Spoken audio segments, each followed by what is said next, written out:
Have you ever been in a place of wanting to declutter your home, but your partner or kids are not on board? This can be really difficult. You might feel like your partner is actually a hoarder, or they're on their way to it, and they don't seem to care. They leave their stuff everywhere. They're not interested in picking up, and they certainly aren't interested in getting rid of things. You may have tried to help by putting their items out on a table and decluttering with them. And they say, I don't really want to do this right now. Just put everything in a box and I'll get to it. And 6 months later, the box is still sitting there. Now, maybe you're on the other side. Maybe your partner is trying to get you to declutter and you feel all this pressure. They just want you to get rid of everything you love. And you have valid reasons for keeping these things. You really might use it someday. If you get rid of it, you're sure to need it. And what about the things that you love, the things that people gave you, and the things that spark memories? You don't want to get rid of any of that. And then there's kids. Some kids tend to grow out of being super sentimental, but some came out of the womb that way, and you cannot part them from their belongings. They don't want to let anything go, even broken toys. They leave stuff everywhere, and you are the one having to pick up, clean, and organize. It can be really tough to have a peaceful, organized home as a family. Because to do that, you have to declutter. You have to get rid of the excess. It is important to address the very real fears that come with decluttering. So today I'm going to talk about the practical side, the emotional side, and some tips on how you guys can cooperate together. Welcome to the Peaceful Home. My name's Teresa. I've been a professional organizer for about 20 years, and I am just going to bring you my experience of going into hundreds of people's homes to help them get their lives back. If you are organizing as a family, there are 3 crucial things. Number 1, love. Now, I'm not talking about the mushy feelings of love. We love our kids. We love our spouses. I'm talking about unconditional love. This is a love where we are willing to lay down our own personal preferences to prefer someone else. Number 2 is respect. This means showing honor no matter what's going on. Even in the worst conflict, we can have mutual respect. We can be kind in the way we speak. We don't criticize or blame. We look for solutions that work for everyone. There's no yelling or name calling, and we use I statements, not accusatory you statements. So for example, the difference between you are such a slob, you never get rid of anything, and the I statement of I'm really struggling because I want to respect your space, but I struggle so much when there's clutter. I feel overwhelmed. Number 3, a willingness to compromise. Now this means we have to look at someone else's point of view. We have to seek to understand, not just be understood. Often the one who is pushing for more order is discounting the reasons why the other person is fine with the way things are. We have to be incredibly patient with one another and kind. And you have to compromise too. It's not just about bringing the other person to your side, it's both of you coming together. First, I'm going to talk about kids, then I'll go into a little more detail about dealing with other adults.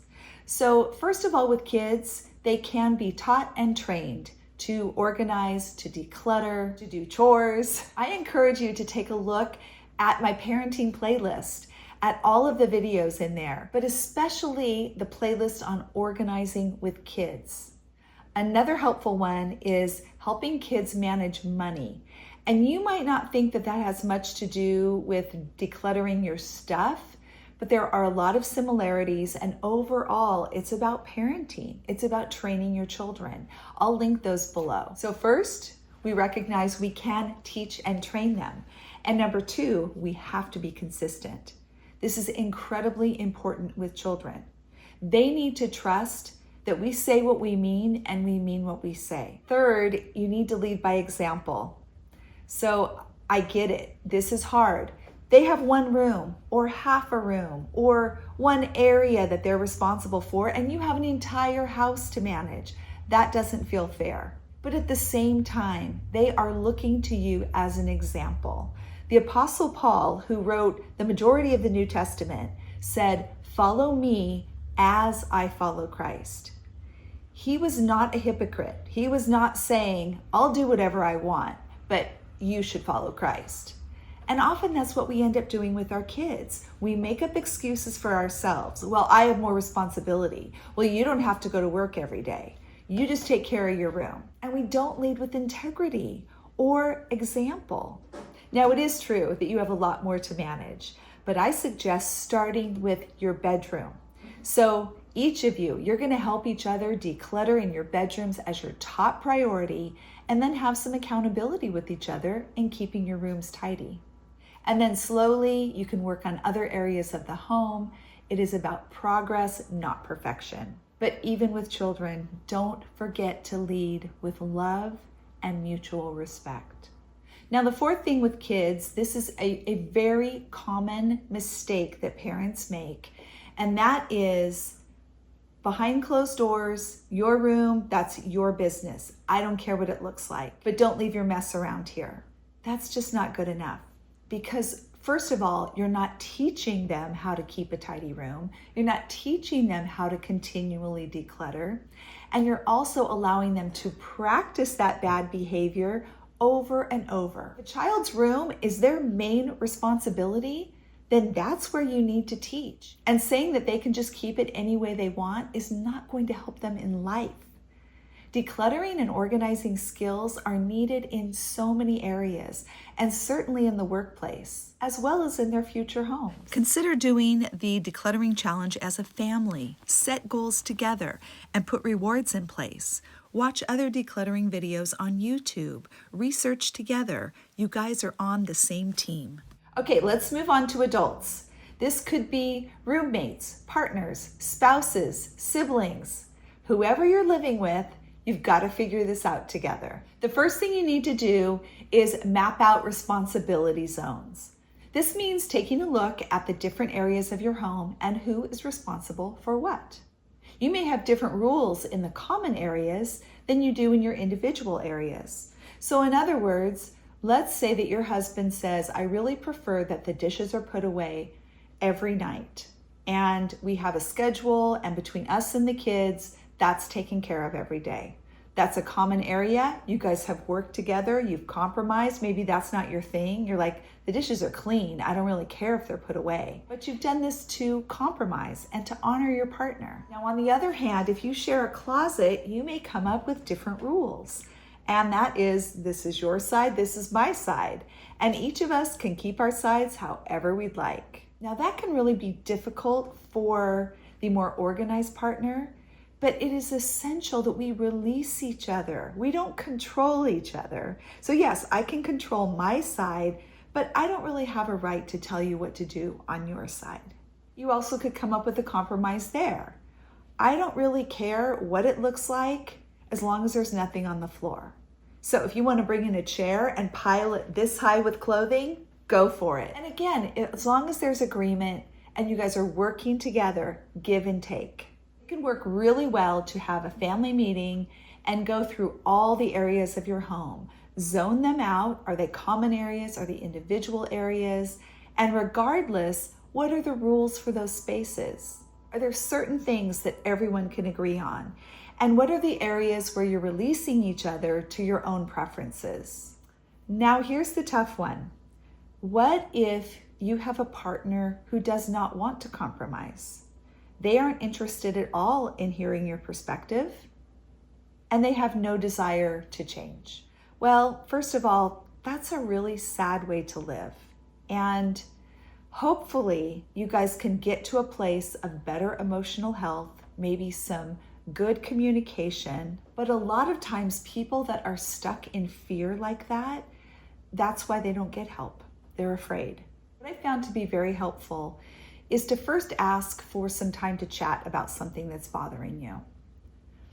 And if they say, "Oh, just tell me now," say, "Well, I have some notes and I'm going to talk about it later. Let's set some time aside." Do not be pushed into talking right there, because they need time to process and they need time to be ready. So maybe you give it a few days or a week. You have some time set aside. This is what's concerning me. You're using I statements. You're talking about how you feel, not accusing the other person. You're going to begin to lay this foundation of how you want things to change in your home. Their first reaction could be anger. It could be walking away. It could be yelling. But these are the things that we do when we're afraid. So be patient, give it another week, and say, hey, could we chat about this a little bit more? Don't push. Don't make it a 15-minute conversation. Don't lecture. Open the door with questions. How does this make you feel when I bring it up? What scares you about doing this? It is possible that this is the tip of the iceberg. If you find that you can't talk about anything in your relationship, or there is disrespect, people are being demeaned, yelled at, etc., you really do need to seek professional help. And if your partner won't go with you, go alone. This is extremely important. You need to get support. Remember that compromise means you both give up something you want and you both get something you want. Now, if you just have a reluctant partner or one that's really busy, there are some things that you can do to help. First of all, ask. If we're in a common area, can I pick up some things that are yours and put them aside for you to evaluate? Or I'm planning on tidying up the garage this week. If there are some things I'm unsure about, could I put them in a box for you to look at? Again, you want to be very respectful and see if they'd be willing to do this. In my experience, I have found that most partners are willing to do that because some people are more overwhelmed visually than others. And this seems strange because you would think, well, if they're overwhelmed, why don't they just get rid of the junk? But they can't because they can't even see it or process it. So again, this is where it's helpful to have a table and maybe you lay out 10 items. Maybe you have a list. I have a video with a list, I'm pretty sure I did this, of all the questions that you can ask while you're decluttering. And it can be really helpful to have those questions on hand so you know what to ask. Praise anything that they are willing to part with or downsize. And if you're doing this on an ongoing basis, you absolutely should put a reward system in place. This is not just for kids.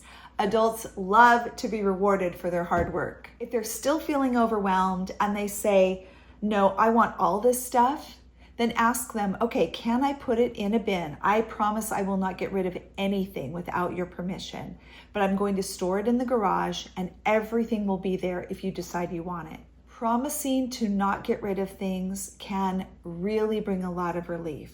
It's the main thing they're afraid of, and you are giving your word that you're not going to get rid of things without their permission. So this box gets labeled, it gets a date, and you stash it somewhere. This is what I call the wait and see bin. The minimal mom calls it the time will tell bin. And they're the same thing. You're putting this away out of sight and you're waiting to see, do I actually need it? Will I even remember I have it? Well, after time goes by, 6 months, a year, you can look in there and say, have I even thought about this stuff in the last year? If not, it can probably go. I think the most important thing to remember here is this is about relationships more than results. You could have a perfect home that is exactly the way you want it. Messy, clean, organized, piled to the ceiling, and no one to share it with. Relationships are valuable, and people are worthy of our time, our love, our respect, our patience. Have you experienced difficulties in decluttering with someone in your home? I would love to hear about your experience, and especially if you had good results. What did you do? How did you compromise together? This video is part of a month-long series, 15 Minutes to a Peaceful Home. I worked in my own home and produced videos 3 times a week, each time working in 15-minute sessions. I know that doesn't sound like a lot, but I am not kidding when I say it has changed my home. The results are fantastic, and you can do this too.